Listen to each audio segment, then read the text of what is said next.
ಎಲ್ಲರಿಗೂ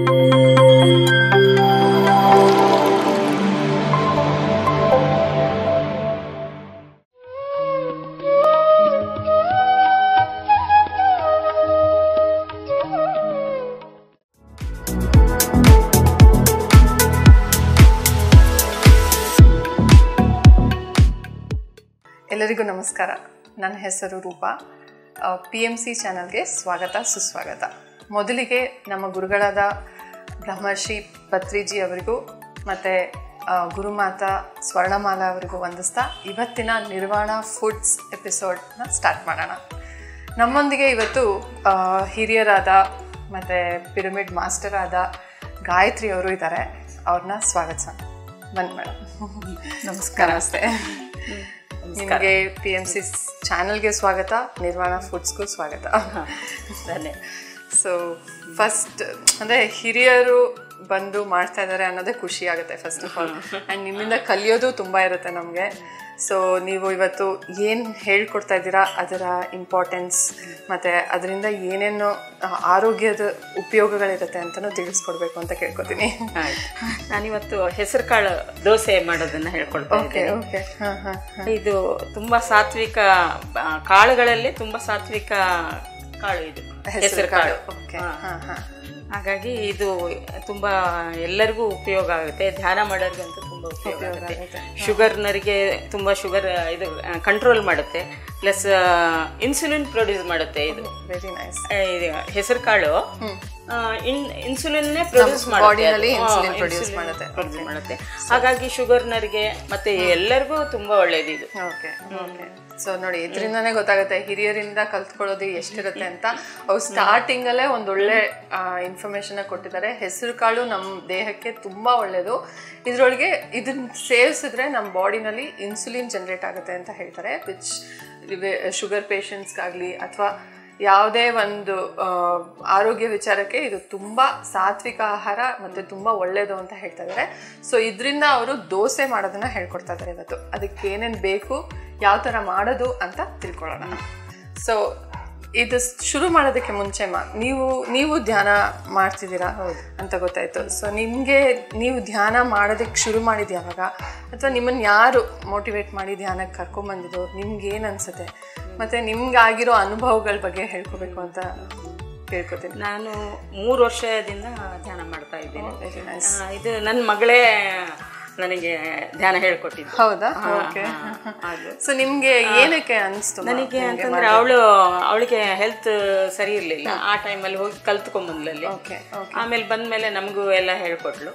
ಹಾಗಾಗಿ ಸೊ ನೀವು ಪ್ರಾಕ್ಟೀಸ್ ಮಾಡ್ತಾ ಇದ್ದೀವಿ. ಸೊ ನೀವು ಎಷ್ಟು ಹೊತ್ತು ಮಾಡ್ತೀರಾ, ಅಂದ್ರೆ ಹೆಂಗ್ ಸ್ಟಾರ್ಟ್ ಮಾಡಿದ್ರಿ? ಇವಾಗ ಸ್ಟಾರ್ಟಿಂಗ್ ಅಲ್ಲಿ 1 ಗಂಟೆ ಮಾತ್ರ ಮಾಡ್ತಾ ಇದ್ದೆ.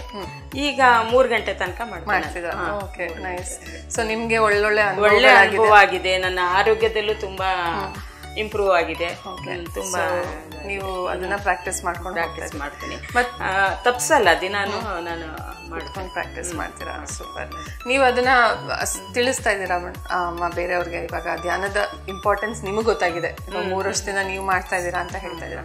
ಸೊ ಅದರ ಮಹತ್ವನ ಇನ್ನೊಬ್ರಿಗೆ ಹೇಳ್ಕೊಂಡು ಬರ್ತಾ ಇದ್ದೀರಾ, ಅದನ್ನ ಸಾರ್ಕೊಂಡು? ನಾನು ಅಂದ್ರೆ ನನಗೆ ಫ್ರೆಂಡ್ಸು ಇವರು ಯಾರು ನನಗೆ ಪರಿಚಯ ಆಗುತ್ತೆ ಅವ್ರಿಗೆಲ್ಲ ಹೇಳ್ತೇನೆ, ಧ್ಯಾನ ಮಾಡಿದ್ರೆ ಈ ತರ ಉಪಯೋಗ ಇದೆ, ಮಾಡಿ ಹಾಗೆ ಅಂತ ಎಲ್ಲ ಹೇಳ್ತೇನೆ. ನಾನು ಅವ್ರಿಗೂ ಕೂಡ ಹೇಳ್ಕೊಡ್ತೇನೆ.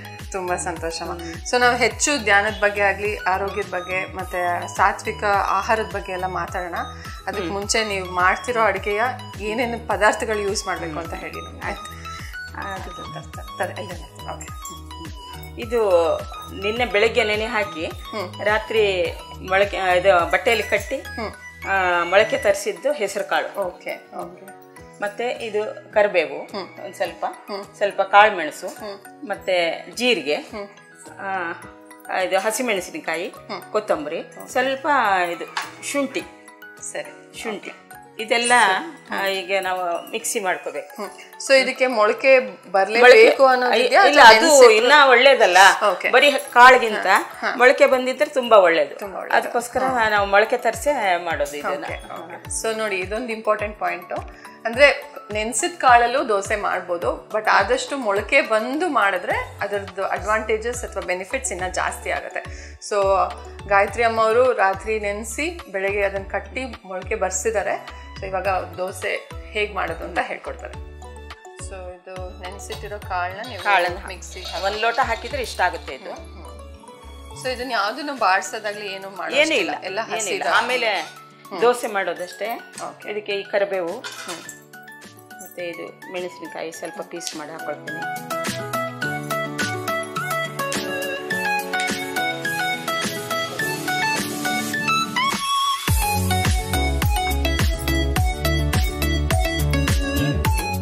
ನಾವು ಬೇಕಾದ್ರೆ ಪುದೀನ ಫ್ಲೇವರ್ಗೆ ಅದನ್ನು ಕೂಡ ಹಾಕೋಬಹುದು, ಈರುಳ್ಳಿ ಹಾಕೋಬಹುದು ಇದಕ್ಕೆ.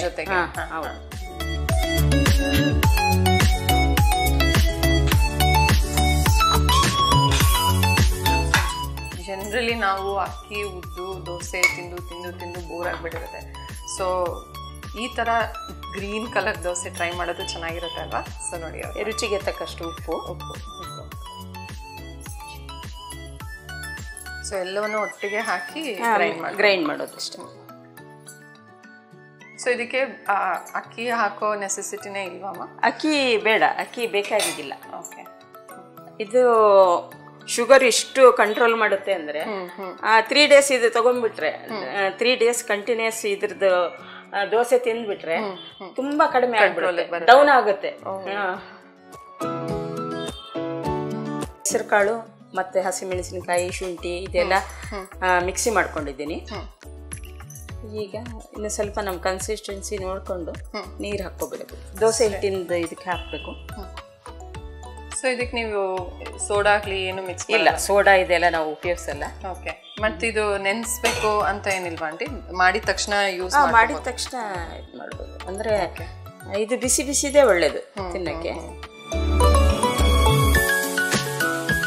ಅದೇ ಇವಾಗ ನಾವು ಈ ಅಕ್ಕಿ ಉದ್ದು ಎಲ್ಲ ಹಾಕಿದಾಗ ಮಿಕ್ಸಕ್ಕೆ ಹಾಕಿ ಮುಂಚೆನೂ ನೆನ್ಸಿರ್ತೀವಿ, ಮತ್ತೆ ಅದನ್ನ ಮಿಕ್ಸಿಗೆ ಹಾಕಿನೂ ಒಂದು ಸ್ವಲ್ಪ ಹೊತ್ತು ಹುಳಿ ಬರ್ಬೇಕು ಅಂತ ನೆನ್ಸಿರ್ತೀವಿ. ಸೊ ಇದು ಆ ತರ ಏನಿಲ್ಲ. ಇಲ್ಲ, ಗ್ರೈಂಡ್ ಮಾಡಿದ ತಕ್ಷಣ ಮಾಡ್ಬೋದು. ಹೆಸರು ಕಾಳು ನೆನ್ಸ್ಕೊಂಡು ಗ್ರೈಂಡ್ ಮಾಡೋದು, ಮೊಳಕೆ ಕಾಳು ತರಿಸ್ಕೊಂಡು ಗ್ರೈಂಡ್ ಮಾಡೋದು ತಕ್ಷಣ ಮಾಡ್ಬೋದು. ಸೊ ನಾರ್ಮಲಿ ನಾವು ಎಲ್ಲ ದೋಸೆಗೂ ಸೋಡಾ ಹಾಕ್ಬಿಟ್ಟು ಅದನ್ನ ಬಳಸ್ಕೋತೀವಿ. ಇಡ್ಲಿ ಆಗಲಿ ದೋಸೆ ಆಗಲಿ ಅದಕ್ಕೊಂಚೂರು ಸೋಡಾ ಹಾಕ್ತೀವಿ, ಅದು ಗರಿ ಬರಬೇಕು ಅಂತ. ಬಟ್ ಅವರು ಈ ಹೆಸರು ಕಾಳಿನ ದೋಸೆಗೆ ಏನು ಬಳಸಿಲ್ಲ, ಬರೀ ಹೆಸರು ಕಾಳು ನೆನೆಸಿ ಮೊಳಕೆ ಕಟ್ಟಿ ಅದನ್ನು ಮಿಕ್ಸರ್ಗೆ ಹಾಕಿದ್ಮೇಲೆ ಅದು ದಿಢೀರ್ ಅಂತ ರೆಡಿ ಆಗುವಂಥ ದೋಸೆ. ಸೊ ಇಮಿಡಿಯೇಟಾಗಿ ಇದನ್ನು ನೆನೆಸೋದು ಬೇಕಾಗಿಲ್ಲ. ಈ ದೋಸೆ ಕನ್ಸಿಸ್ಟೆನ್ಸಿ ಏನಿದೆಯೋ ಅದನ್ನು ಕಲಿಸ್ಕೊಂಡು ಅದನ್ನು ಡೈರೆಕ್ಟಾಗಿ ದೋಸೆ ಮಾಡ್ಕೋಬೋದು. ಸೊ ಇದ್ರೊಳಗೆ ಸೋಡಾ ಅಂಶನೂ ಇಲ್ಲ. ಸೊ ಸೋಡಾ ಅಂಶ ಇಲ್ಲದೆ ಇರೋದ್ರಿಂದ ಆರೋಗ್ಯಕ್ಕೆ ಮತ್ತೆ ಒಳ್ಳೇದು ಅಂತ ಅವ್ರು ಹೇಳ್ತಾರೆ. ನಾವು ಮತ್ತೆ ಉಕ್ಕಿನ ಹಂಚಿನಲ್ಲೇ ಮಾಡೋದು. ಈ ನಿರ್ಲೇಪ ಹಂಚು ಅದೆಲ್ಲ ಒಳ್ಳೇದಲ್ಲ, ಹಾಗಾಗಿ ಉಕ್ಕಿನ ಹಂಚಲ್ಲೇ ಮಾಡೋದು. ಸೊ ನೀವು ಇವಾಗ ನಿಮ್ಮ ಆರೋಗ್ಯದ ಲೈಫ್ ಸ್ಟೈಲ್ ಏನು ಆಂಟಿ? ನೀವು ಈ ವಯಸ್ಸಿನಲ್ಲೂ ಏನ್ ಪಾಲನೆ ಮಾಡ್ಕೊಂಡು ಹೋಗ್ತಾ ಇದ್ದೀರಾ? ಅಂದ್ರೆ ಇವಾಗಿನ ಜನರೇಷನ್ಗೆ ನಿಮ್ ಸಲಹೆ ಏನು? ಹೆಂಗೆ ಆರೋಗ್ಯವಾಗಿರ್ಬೇಕು ಅನ್ನೋದನ್ನ ನಾವು ತಪ್ಪಿಸದೆ ದಿನ ಪ್ರತಿನಿತ್ಯ ಧ್ಯಾನ ಮಾಡ್ತೇನೆ.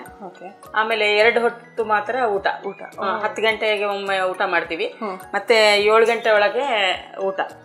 7 ಗಂಟೆ ಒಳಗಡೆ ಊಟ ಮಾಡಿದ್ರೆ ಮತ್ತೆ ಏನು ಸೇವಿಸಲ್ಲ. ಸೂರ್ಯಾಸ್ತ ಆಗೋದ್ರಲ್ಲೇ ಊಟ 2 ಟೈಮ್ ಮಾತ್ರ ಊಟ ಮಾಡ್ತೇವೆ. ಸೊ ಅದರಿಂದ ತುಂಬಾ ಹೆಲ್ತ್ ತುಂಬಾ ಒಳ್ಳೆ ಇದಾಗಿದೆ.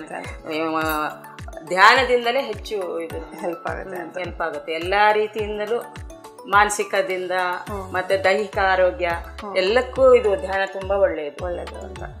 ಸೊ ಕೇಳಿದ್ರಲ್ಲ, ಹಿರಿಯರು ಹೇಳ್ತಾ ಇದಾರೆ ಅವರು ಧ್ಯಾನದಿಂದ ಎಷ್ಟು ಬೆನಿಫಿಟ್ಸ್ ಪಡ್ಕೊಂಡಿದ್ದಾರೆ ಅಂತಾನೂ ಹೇಳ್ತಾ ಇದ್ದಾರೆ. ಧ್ಯಾನದ ಇಂಪಾರ್ಟೆನ್ಸ್ ಕೂಡ ಹೇಳ್ತಾ ಇದ್ದಾರೆ. ಮತ್ತೆ ಅವ್ರು ಹೇಳೋ ಪ್ರಕಾರ ದಿನದಲ್ಲಿ 2 ಸತಿ ಊಟ ಸೇವನೆ ಮಾಡಿದ್ರೆ ಅದು ಆರೋಗ್ಯಕ್ಕೆ ಒಳ್ಳೆಯದು. ಸೂರ್ಯಾಸ್ತ ಆಗಕ್ಕೆ ಮುಂಚೆನೇ ಊಟ ಮಾಡಿಬಿಡಿ, 7 ಗಂಟೆ ಅಷ್ಟೊತ್ತಿಗೆ ಊಟ ಮಾಡಿ, ಅದಾದ್ಮೇಲೆ ಏನು ಸೇವನೆ ಮಾಡಿಬಿಡಿ, ನಮ್ಮ ಆರೋಗ್ಯಕ್ಕೆ ಒಳ್ಳೆಯದು ಅಂತ ಹೇಳ್ತಾ ಇದ್ದಾರೆ. ಸೊ ಅದನ್ನು ನಾವು ಪಾಲಿಸೋಣ. ಧ್ಯಾನದ ಇಂಪಾರ್ಟೆನ್ಸ್ನ ಗಾಯತ್ರಿ ಅವರು ಹೇಳ್ತಾ ಇದ್ದಾರೆ. ಸೊ ನಾವು ಎಲ್ಲ ಧ್ಯಾನನ ಶುರು ಮಾಡೋಣ, ಅದನ್ನು ಸ್ಪ್ರೆಡ್ ಮಾಡೋಣ. ಏನಾದರೂ ಡೌಟ್ಸ್ ಇದ್ದರೆ ದಯವಿಟ್ಟು PMC ಚಾನಲ್ಗೆ ಸಬ್ಸ್ಕ್ರೈಬ್ ಮಾಡಿಕೊಂಡು ಅಲ್ಲಿರೋ ಧ್ಯಾನದ ಇನ್ಫಾರ್ಮೇಷನ್ನ ಪಡ್ಕೊಳ್ಳಿ, ಅದನ್ನು ಸ್ಪ್ರೆಡ್ ಮಾಡಿ. ಸೊ ಇವಾಗ ತವಾ ಹೆಂಚು ಕಾದಿದೆ. ಸರಿ. ಸೊ ಇದು ದೋಸೆ ತರನೇ ಹಾಕಿ ಸ್ಪ್ರೆಡ್ ಮಾಡಿಬಿಡೋದು. ನಾವು ಮತ್ತೆ ಹೊರಗಡೆನೂ ಏನು ತಿನ್ನಲ್ಲ. ಹೊರಗಡೆ ಹೊರಗಡೆದೇನು ತಿನ್ನಲ್ಲ, ತುಂಬಾ ಅವಾಯ್ಡ್ ಮಾಡ್ತೀವಿ. ಸೊ ಅದು ನೀವು ಇತ್ತೀಚೆಗೆ ಧ್ಯಾನ ಶುರು ಮಾಡಿದ್ಮೇಲೆ ಹೌದು. ಅದರಿಂದ ನಿಮ್ಗೆ ಏನಾದ್ರು ತುಂಬಾ ಚೇಂಜಸ್ ಕಾಣಿಸ್ತಾ ಇದೆಯಾ? ಅದು ಹೊರಗಡೆ ತಿಂದೇ ಇರೋದು? ಹೌದು, ನಮಗೆ ಏನು ತಿನ್ಬೇಕು ಅನ್ಸಿದ್ರು ಕೂಡ ಮನೆಯಲ್ಲೇ ಮಾಡಿ ತಿನ್ನೋದು. ಸೊ ಅದರಿಂದ ನಿಮ್ಗೆ ಚೇಂಜಸ್ ಆಗ್ತಿದೆ ಬಾಡಿನಲ್ಲಿ ಅಂದ್ರೆ.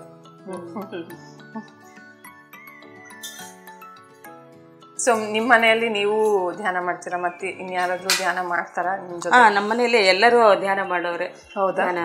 ಹೌದು, ನಮ್ಮ ಮನೆಯವರು ಮಾಡ್ತಾರೆ. ಹೌದು, ನನ್ನ ಮಗಳೇ ನನಗೆ ಹೇಳ್ಕೊಟ್ಟಿರೋದು. ನನ್ನ ಮೊಮ್ಮಗಳ ಜೊತೆಗೆ ನಾನು ಧ್ಯಾನ ಕಲ್ತೀನಿ. ಎಷ್ಟು ವಯಸ್ಸು ನಿಮ್ಮ ಮೊಮ್ಮಗಳದು? ಅವಳಿಗೆ 5 ವರ್ಷ. ಸೊ ಅವಳು ಕೂರ್ತಾಳೆ ನಿಮ್ ಜೊತೆಗೆ? ಅವಳ ಜೊತೆಗೆ ನಾನು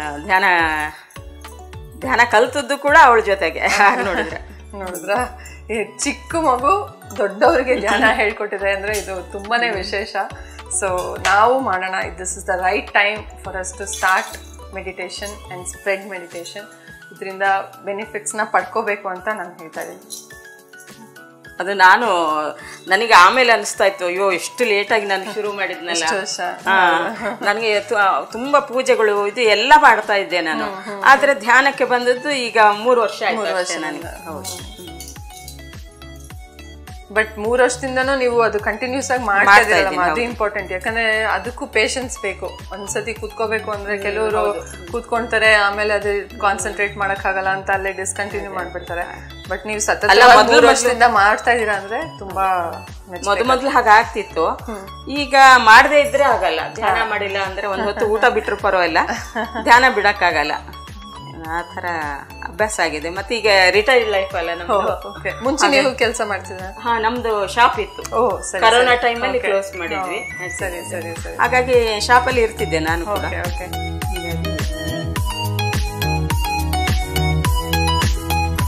ಧ್ಯಾನ ನಿಮ್ಗೆ ಒಂದು ಒಳ್ಳೆ ಬಹುಮಾನ. ಹೌದು ಹೌದು, ಅದೇ ನಾನು ಬೇಜಾರು ಮಾಡ್ಕೊತಿದ್ದೆ. ಆದ್ರೂ ಈಗಾದ್ರೂ ಸಿಕ್ಕಿದೆ ಅಲ್ಲ ನನಗೆ ಧ್ಯಾನ ಅಂತ, ಒಂಥರ ಖುಷಿ ಆಗುತ್ತೆ.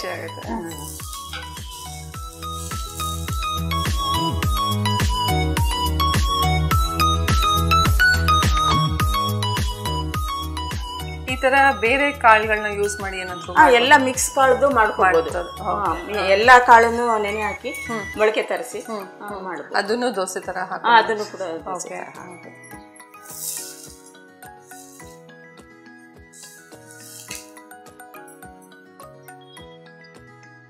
ಬೇರೆ ದೋಸೆ ಇದೆಲ್ಲ ಮಾಡಕ್ಕೆ ಪ್ರೋಸೆಸ್ ಎಲ್ಲ ಜಾಸ್ತಿ ಇರುತ್ತೆ.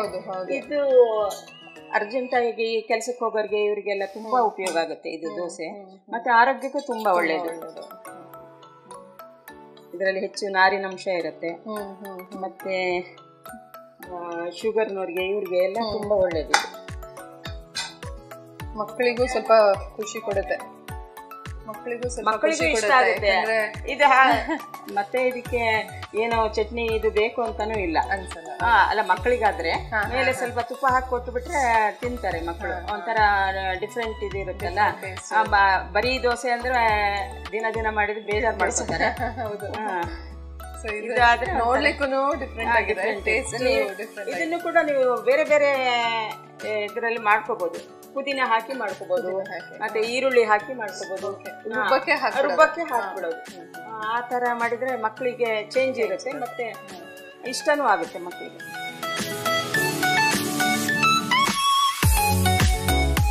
ಎರಡು ದೋಸೆ ತಿನ್ನೋದ್ರಲ್ಲಿ ಸಾಕು ಅನಿಸುತ್ತೆ. ಇದು ಒಂದು ಬೇಳೆ ಹೆವಿ ಅಲ್ಲ, ಹಾಗಾಗಿ 2 ದೋಸೆನೇ ಸಾಕು ಅನಿಸುತ್ತೆ.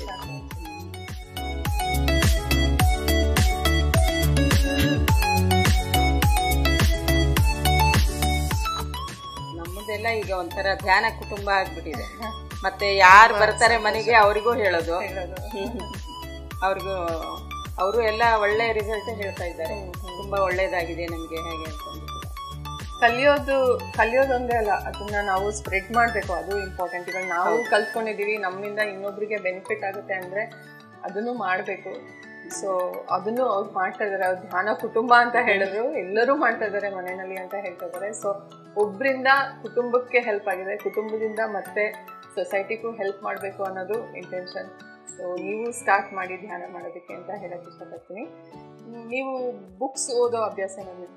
ತುಂಬಾ, ನಂಗೆ ಮಕ್ಕಳಿಂದನೂ ಹಾಗೆ. ಹೌದಾ? 1 ಗಂಟೆ ಬುಕ್ ಓದಿದ್ಮೇಲೆ ಮಲಗ್ತಾ ಇದ್ದೆ. ನಾವು ಕೆಲಸದಲ್ಲಿ ಇದ್ದಾಗ ಕೂಡ ಅದೇ ತರ ಮಾಡ್ತಾ ಇದ್ದೆ. ಈಗಂತೂ ರಿಟೈರ್ ಲೈಫು, ಬುಕ್ಸೇ ನನ್ನ ಚೆನ್ನಾಗಿ ಆ ತರ ಬುಕ್ ಅಂತ ಏನಾದ್ರು ಓದ್ತೀರಾ ಅಥವಾ ಯಾವ ಆಧ್ಯಾತ್ಮಿಕ ಇದ್ರದ್ದು? ರಾಮಕೃಷ್ಣ ಪರಮಹಂಸರದು, ಯೋಗಿ ಇವ್ರದ್ದು, ಆಮೇಲೆ ಯೋಗಾನಂದ ಅವ್ರದ್ದು, ಸೊ ಆಮೇಲೆ ಸ್ವಾಮಿ ರಾಮ ಅವ್ರದ್ದು ಎಲ್ಲ ಹತ್ರನೇ ತಲೆ ಹತ್ರನೇ ಇಟ್ಕೊಂಡಿರ್ತೀನಿ ಯಾವಾಗ ಬೇಕಾ. ರಾಂಪ ಅವ್ರದ್ದು ಎಲ್ಲ ಆಧ್ಯಾತ್ಮಿಕ ಬುಕ್ಸ್ ಎಲ್ಲ ಓದ್ತೀನಿ. ಮೊದ್ಲೆಲ್ಲ ತುಂಬಾ ಪೂಜೆ ಮಾಡ್ತಾ ಇದ್ದೆ ಎಲ್ಲದಕ್ಕೆ. ಈಗ ಧ್ಯಾನ ಬಂದ್ಮೇಲೆ ಧ್ಯಾನಕ್ಕೆ ಹೆಚ್ಚು ಮಹತ್ವ. ಸೊ ಇವಾಗ ಧ್ಯಾನ ಶುರು ಮಾಡಿಲ್ದಿರೋರು, ಧ್ಯಾನದ ಬಗ್ಗೆ ಗೊತ್ತೇ ಇಲ್ದಿರೋರಿಗೆ ಯಾವ ತರ ಶುರು ಮಾಡ್ಬೇಕು ಅಥವಾ ಯಾವ್ದಾದ್ರು ಬುಕ್ ಇದ್ರೆ ಅವ್ರು ಓದ್ಲಿ ಅನ್ನೋದನ್ನ ಹೇಳ್ತೀರಾ? ಅಂದ್ರೆ ಯಾವ್ದಾದ್ರು ಇವಾಗ ಈ ಬುಕ್ ಓದಿದ್ರೆ ಅವ್ರಿಗೆ ಒಂದು ಎಂಕರೇಜ್ಮೆಂಟ್ ಸಿಗುತ್ತೆ ಧ್ಯಾನ ಮಾಡ್ಲಿಕ್ಕೆ. ತುಳಸಿ ದಳ ಅಂತ ಇದೆ, ಆಮೇಲೆ ಆತ್ಮಾಯಣ, ನ್ಯೂ ಎನರ್ಜಿ, ಈ ತರದ ಬುಕ್ಸ್ ಎಲ್ಲ ಅವ್ರಿಗೂ ಒಂದು ಮೋಟಿವೇಶನ್. ಹೌದೌದು.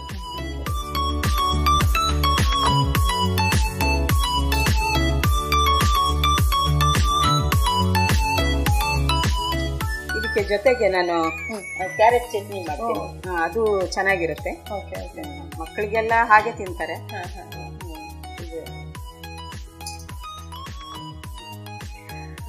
ಸೊ ಹೆಸರು ಕಾಳಿನ ದೋಸೆಗೆ ನೀವು ಕ್ಯಾರೆಟ್ ಚಟ್ನಿ ಮಾಡ್ತೀನಿ ಅಂತ ಹೇಳಿದ್ರಿ. ಸೊ ಕ್ಯಾರೆಟ್ ಚಟ್ನಿಗೆ ಏನೇನು ಬೇಕಾಗುತ್ತೆ? ಕ್ಯಾರೆಟ್ ಚಟ್ನಿಗೆ ಹಸಿ ಕ್ಯಾರೆಟ್ ಹೆಚ್ಚಿಟ್ಕೊಂಡಿದೆ, ಆಮೇಲೆ ಇದೊಂದು ಸ್ವಲ್ಪ ಕಾಯಿ ಇದೆ, ಆಮೇಲೆ ಕೊತ್ತಂಬರಿ, ನಿಂಬೆಹಣ್ಣು, ಒಂದು ಹಸಿಮೆಣಸಿನಕಾಯಿ, ಇಂಗು, ಒಗ್ಗರಣೆಗೆ ಸಾಸಿವೆ, ಜೀರಿಗೆ ಅಷ್ಟೇ. ಸೊ ಇದನ್ನ ಯಾವ್ದನ್ನು ಬೇಯಿಸ್ಕೊಳ್ಳಲ್ಲ ನಾವು? ಏನೇ ಇಲ್ಲ, ಹಸಿಮೆಣಸಿನಕಾಯಿ ಮಾತ್ರ ಹುರ್ಕೊಂತೀರ. ಅದು ಸ್ವಲ್ಪ ಖಾರ ಜಾಸ್ತಿ ಆಗುತ್ತೆ, ಅದಕ್ಕೋಸ್ಕರ ಸ್ವಲ್ಪ ಫ್ರೈ ಮಾಡಿದ್ರೆ ಅದ್ರ ಫ್ಲೇವರ್ ಚೆನ್ನಾಗಿರುತ್ತೆ. ಇದು ಹಸಿದೇ ಆಗಿದ್ರಿಂದ ಸ್ವಲ್ಪ ಹೆಲ್ತ್ಗೆ ಒಳ್ಳೆ, ಬೇಯಿಸಿದ್ದಲ್ಲ ಹಾಗಾಗಿ.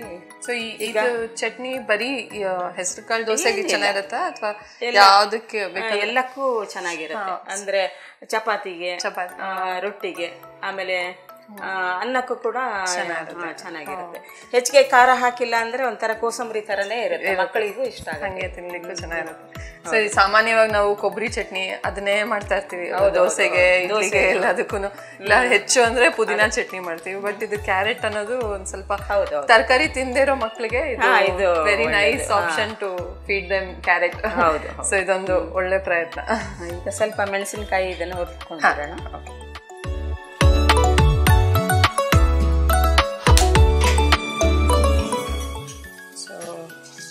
ಬರೀ ನೀವು ಹಸಿಮೆಣಸಿನ್ಕಾಯಿನ ಒಂದ್ ಸ್ವಲ್ಪ ಬಾಡಿಸ್ಕೊತಾ ಇದ್ದೀರಾ? ಹೌದು, ಹಸಿಮೆಣಸಿನಕಾಯಿ ಸ್ವಲ್ಪ ಎಣ್ಣೆ, ಇಲ್ಲ ಅಂದ್ರೆ ತುಂಬಾ ಖಾರ ಆಗುತ್ತೆ. ಫ್ರೈ ಮಾಡಿ ಹಾಕಿದ್ರೆ ಸ್ಮೆಲ್ಲು ಚೆನ್ನಾಗಿರುತ್ತೆ. ಸೊ ಹಸಿಮೆಣಸಿನ್ಕಾಯಿ ಫ್ರೈ ಮಾಡಿದ್ರೆ ಸ್ವಲ್ಪ ಖಾರನೂ ಕಡಿಮೆ ಆಗುತ್ತವ? ಹೌದು, ಖಾರ ಕಡಿಮೆ ಆಗುತ್ತೆ. ಓಕೆ. ಸ್ವಲ್ಪ ಉದ್ದಿನ ಬೇಳೆ ಹಾಕ್ಬೇಕು. ಸೊ ನೀವು ಎಣ್ಣೆ ಹಾಕೊಂಡು ಸ್ವಲ್ಪ ಉದ್ದಿನ ಬೇಳೆ ಒಂಚೂರು ಹಾಕಿ, ಸ್ವಲ್ಪ ಉದ್ದಿನ ಬೇಳೆ, ಅದ್ರ ಜೊತೆಗೆ ಹಸಿಮೆಣಸಿನಕಾಯಿ. ಉದ್ದಿನ ಬೇಳೆ ರುಚಿ ಕೊಡುತ್ತೆ. ಹೌದು, ರುಚಿ ಕೊಡುತ್ತೆ. ಅದು ಸ್ಮೆಲ್ಲು ಚೆನ್ನಾಗಿರುತ್ತೆ ಇದ್ರದ್ದು. ಎಲ್ಲ ಯಾವುದೇ ಚಟ್ನಿ ಮಾಡಲಿ ಒಂದು ಸ್ವಲ್ಪ ಉದ್ದಿನ ಬೇಳೆ, ಇಂಗು ಎಲ್ಲ ಹಾಕಿದ್ರೆ ಚೆನ್ನಾಗಾಗುತ್ತೆ. ಸೊ ಸ್ವಲ್ಪ ಒಂಚೂರು ಕಲರ್ ಬರೋಷ್ಟೊತ್ತಿಗೆ ಸ್ಟಾಪ್ ಮಾಡಬೇಕು.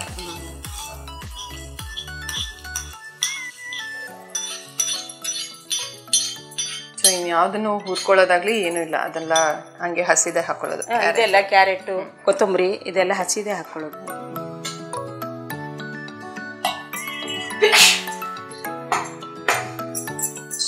ಇವಾಗ ಮಿಕ್ಸರ್ಗೆ ಬೇಗ ಈಗ ಒಣ ಕೊಬ್ಬರಿ ಇದನ್ನ ಗ್ರೈಂಡ್ ಮಾಡ್ಕೊಂಡ್ಬಿಡ್ತೀನಿ, ಅಂದರೆ ನೈಸ್ ಆಗುತ್ತೆ, ಬೇಗ ನೈಸ್ ಆಗುತ್ತೆ. ಸೊ ಮೊದಲಿಗೆ ಅಷ್ಟು ಮಾತ್ರ ಹಾಕೊಂತ ಅದಿಷ್ಟು ಹಾಕಿ ಗ್ರೈಂಡ್ ಮಾಡಿಬಿಡ್ತೀನಿ. ಕ್ಯಾರೆಟು,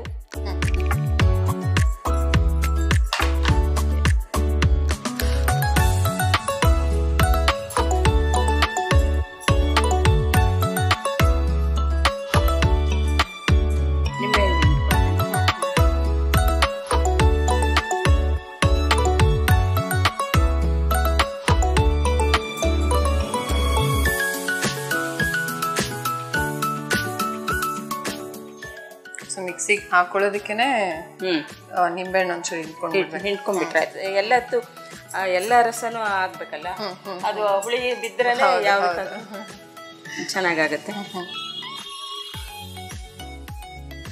ಕೊತ್ತಂಬರಿ ಇಷ್ಟೊಂದು ಬೇಡ, ಸ್ವಲ್ಪ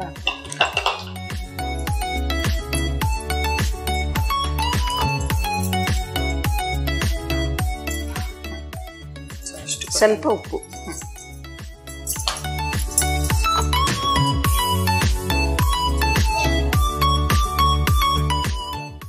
ರುಚಿಗೆ ತಕ್ಕಷ್ಟು ಉಪ್ಪು.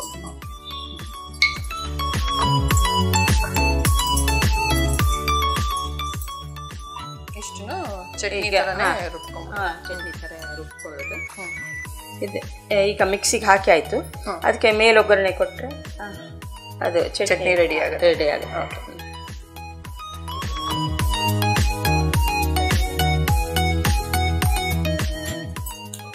ಇದಕ್ಕೆ ಎಣ್ಣೆ ಒಗ್ಗರಣೆನೇ ಕೊಟ್ಟರು ಆಗುತ್ತೆ.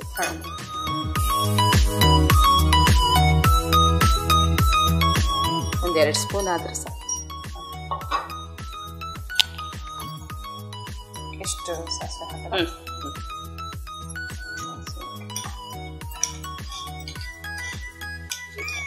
ಸ್ವಲ್ಪ ಜೀರಿಗೆ, ಇಲ್ಲಿ ಇಂಗು, ಕರಿಬೇವು. ಇದು ಸ್ವಲ್ಪ ಆಗಿ ಸಾಸಿವೆ ಚಟ್ನಿ ಮೇಲೆ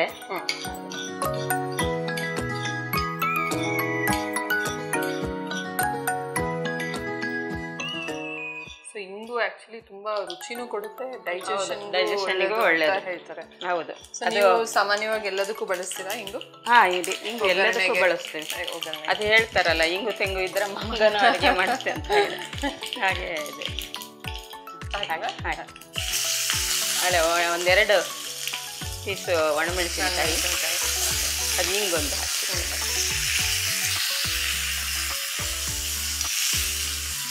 ನಮ್ಮಲ್ಲಿ ಅದು ಗಾದೆನೇ ಇದೆ.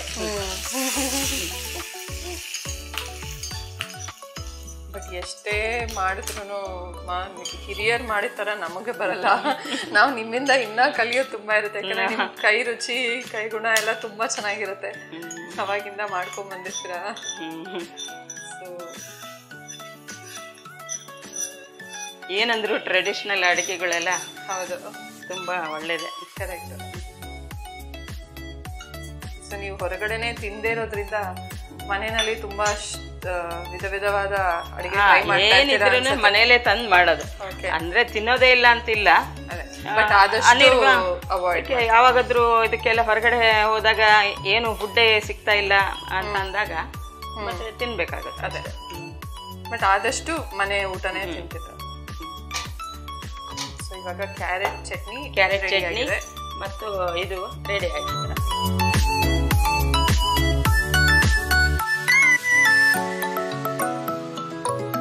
ರುಚಿಕರವಾದ ಹೆಲ್ತಿ ಫುಡ್ ಆದ ಇದು ಹೆಸರು ಕಾಳು ದೋಸೆ ಮತ್ತು ಕ್ಯಾರೆಟ್ ಚಟ್ನಿ.